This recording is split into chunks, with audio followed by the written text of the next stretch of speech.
SR group of কোম্পানির মালিক টোটোতে যাবে। তো কি হয়েছে, টোটোতে মানুষ চাপে না নাকি? তুমি গাড়িটা সেরে নিয়ে এসো, আমি টোটোতেই যাচ্ছি। এটা তো আপনার মালিক সত্যি খুব ভালো মানুষ, মনে একটু অহংকারও নাই। আর এক এক শালা আছে হাতে 200 টাকা হলেই লাশ হয়ে যায়, মাটিতে পা পড়ে না।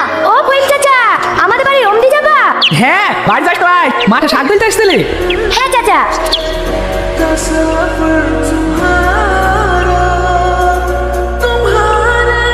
অসুখ দুটো কর। এই দেখো, এই কথা কি ছিল? কোন করে মপ না? কি হলো কি হলো? এই রকমই কাশি, ওদের পথে কি এত বড় থেকে ঘুরে ঘুরে তাকাইছে।